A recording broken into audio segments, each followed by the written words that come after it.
Hello, fellow Crusaders, and welcome to our latest episode. My name is Sean Wasserkrug, and today we're going to be doing a non-spoiler review for Dune Part 2. Now, for me, I've never been a huge Dune fan. I never read the books. I never watched the original Dune film, which I think came out in like 1980, 1981. But I did watch 2021's Dune, and my general thoughts of that one was, I thought visually, sound-wise, everything, acting, everything across the board was fantastic and stellar, but by the end of the movie, I really just didn't care about any of the characters for the most part. I really didn't care about, Paul Atreides or Chani. Well, Chani was only in it for like 5 minutes, but I just was like, everything looks great, everyone's doing their job, but the story doesn't really do much for me. So going into Dune Part 2, I had heard amazing things, which granted, Dune 1 was the same way. I think it got nominated for like 11 Oscars. So I was kind of going in with a little bit higher expectations this time around. A, because I'd already spent 2.5 hours with these characters, so at least then we could start trying to, grow with the characters and get to know them a little bit better than just introduce them. So I had a little bit more higher expectations going into Dune Part 2 than the first Dune. And coming out of this movie's fantastic. I'm just going to get that out of the way. I'm not going to try to hold off what I think off until the very, very end of the movie. Much like the first Dune film, visually, this movie is breathtaking.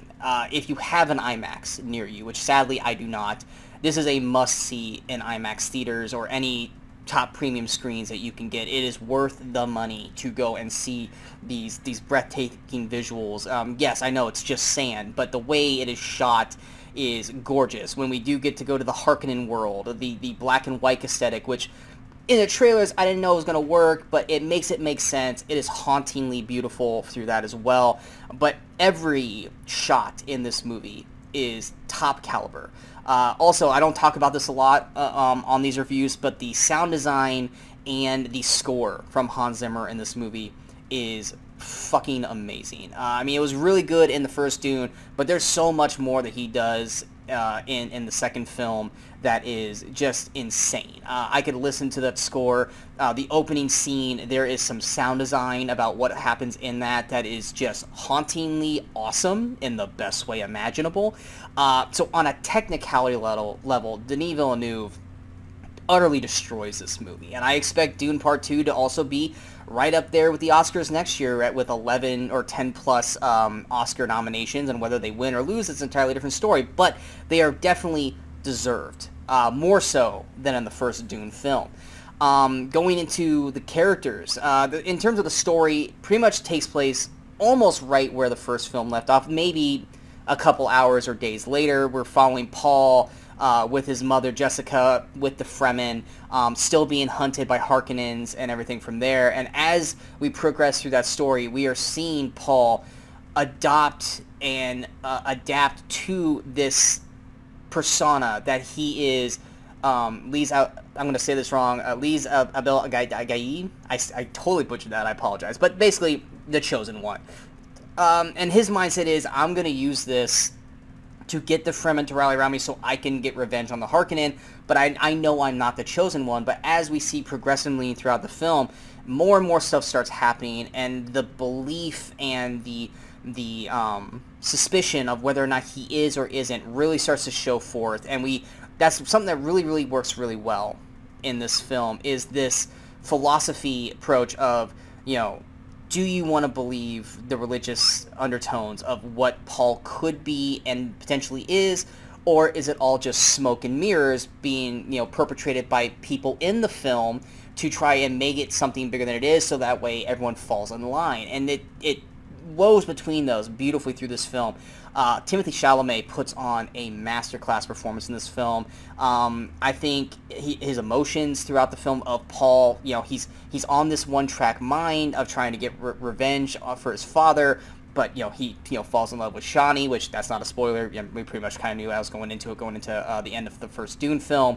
But then him also taking on this responsibility of the Fremen and whether or not he is the Chosen One and the responsibility he has to take on. I think Chalamet does a fantastic job in this movie. Zendaya as Chani, who basically is playing this character who is a love interest to Paul, but has her own character arc as well. She does not believe the whole Chosen One aesthetic. She is all about taking care of the Fremen and getting them freed and wanting to basically make sure everything is done right for them, and she's not being taken advantage of, or her people are being taken advantage of.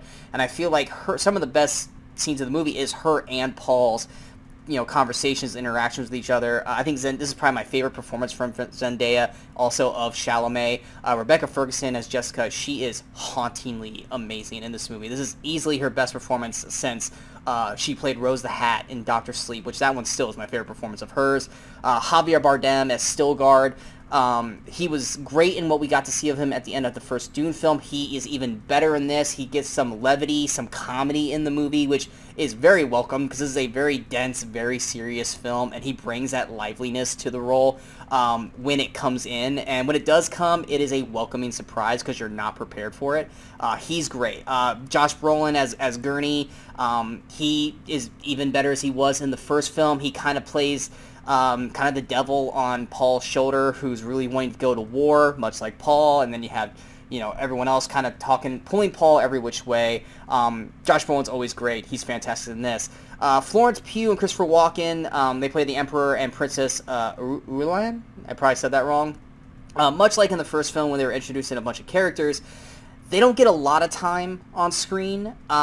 They are definitely characters that we're probably going to see more in the third film, and yes, there's pretty much a guarantee that we're going to get a third movie. This is very much a Two Towers of a Dune trilogy, and I mean that in the absolute best possible way. We get them in the movie, they're solid in the film, but we know we're going to get more, especially Florence Pugh, into the third film, so we'll hold out hope for more from her character, but we just didn't get a whole lot of her in this. Leah Seydoux, she plays one of the Bene Gesserit. I'm probably saying that wrong. She's got only 2 scenes. She's great in what we get. Stellan Skarsgård is still great as the Baron. Dave Bautista as Beast Rabin. He's playing a little. He's playing a role that I kind of wish we got a little bit more out of, but he is playing it pretty much almost as adapted from the book. So it's hard to be mad at his role or his performance when he's literally following what the book is supposed to for his character. But I love Dave Bautista. I wish we got a little bit more of him, or just a little bit more for his character, but for what he does it well. Austin Butler as Feyd Rathura, hauntingly good in the movie, but there is one aspect of his character that he does in the film that I am not a fan of, and that is something with his voice. That's all I'm going to say. If it was something that he did throughout the film, I would have been on board with it, but it goes in and out. He does it in certain scenes, and the other scenes he doesn't, which just kind of bugged me for that. But outside of the voice part, Austin Butler does a fantastic job as being this haunting villain for Paul to potentially have to deal with in the film. The rest of the cast across the board is doing a fantastic job. Those ones are definitely the ones to stand out and pay attention to. The action in this movie, definitely a lot more action in this compared to the first film. They are memorable as hell. Every scene that we get of action, I watched this movie on Friday. It is almost Thursday now, and I am remembering these scenes verbatim. That is how well they're shot, how well they're choreographed. I enjoyed the hell out of how these scenes were shot. The first scene that we get of Paul riding a sandworm, which people know it's in the movie, so it's not a spoiler, is breathtaking. And when we do get the action set pieces and the fights and stuff like that, they are incredibly well choreographed and structured. Just awe-inspiring how they shot this movie. Now, I know I'm praising a lot of things, but by all means, Dune Part 2 is not a perfect film. A lot of the same issues that we got in Dune 1, such as rushing through things that we really wanted to spend a little more time on, does happen in Dune Part 2. I would say the last 30-40 minutes of the movie probably could have been about 20 minutes longer. There are certain things where I felt like that they were basically hitting fast forward, and a lot of it was the coolest stuff of the movie, and I really wanted to live in some of these moments, some of these battles and fights a little bit more. Paul's character goes through a change at that point, and I felt like it really went fast, and I would have liked to have had a little more breathing room for that. We had a ton of breathing room in the first 2 hours, and I felt like in the last 40 minutes of this, we kind of go a little too quick, and I would have liked to have taken a beat with Paul's character, because something does change in him at that point, and I would have liked a little bit more time with that, so that way we were more prepared for what we were going into instead of just a drastic automatic change. But yeah, the last 40 minutes I would have slowed down because it was the most exciting parts of the film, and it felt very rushed at the end. The end does end pretty much going into a third film, so we are definitely going to get a third film of these, which I don't think anyone's going to be upset about because this movie was fantastic across the board. So in terms of Dune Part 2, visually, fantastic. Sound and score, fantastic. Acting, fantastic. Story, incredibly good.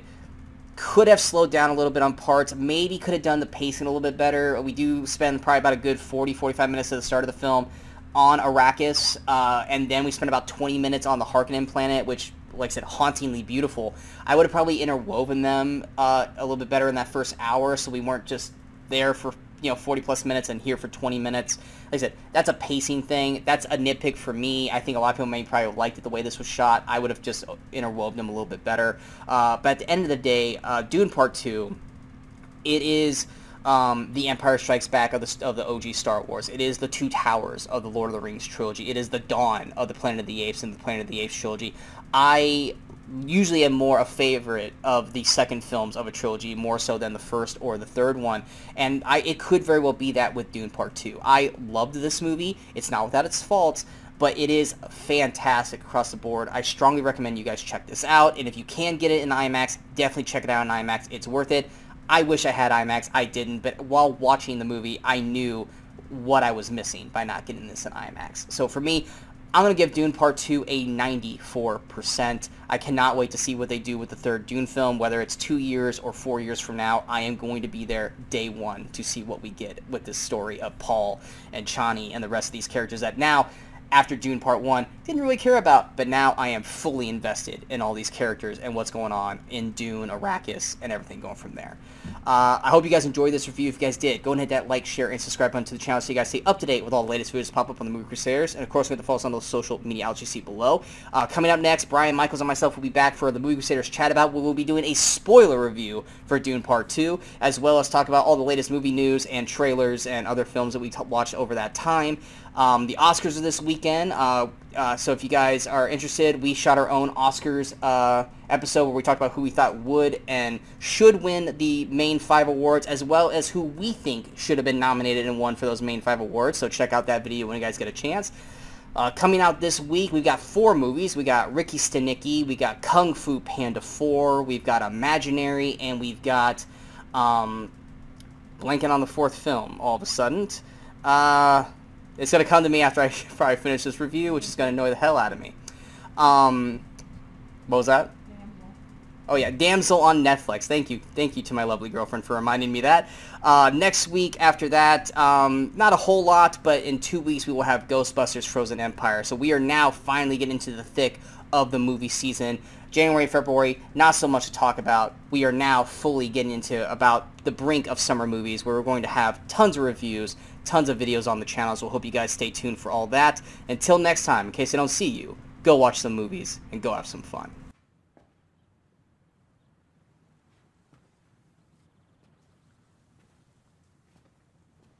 You're still here.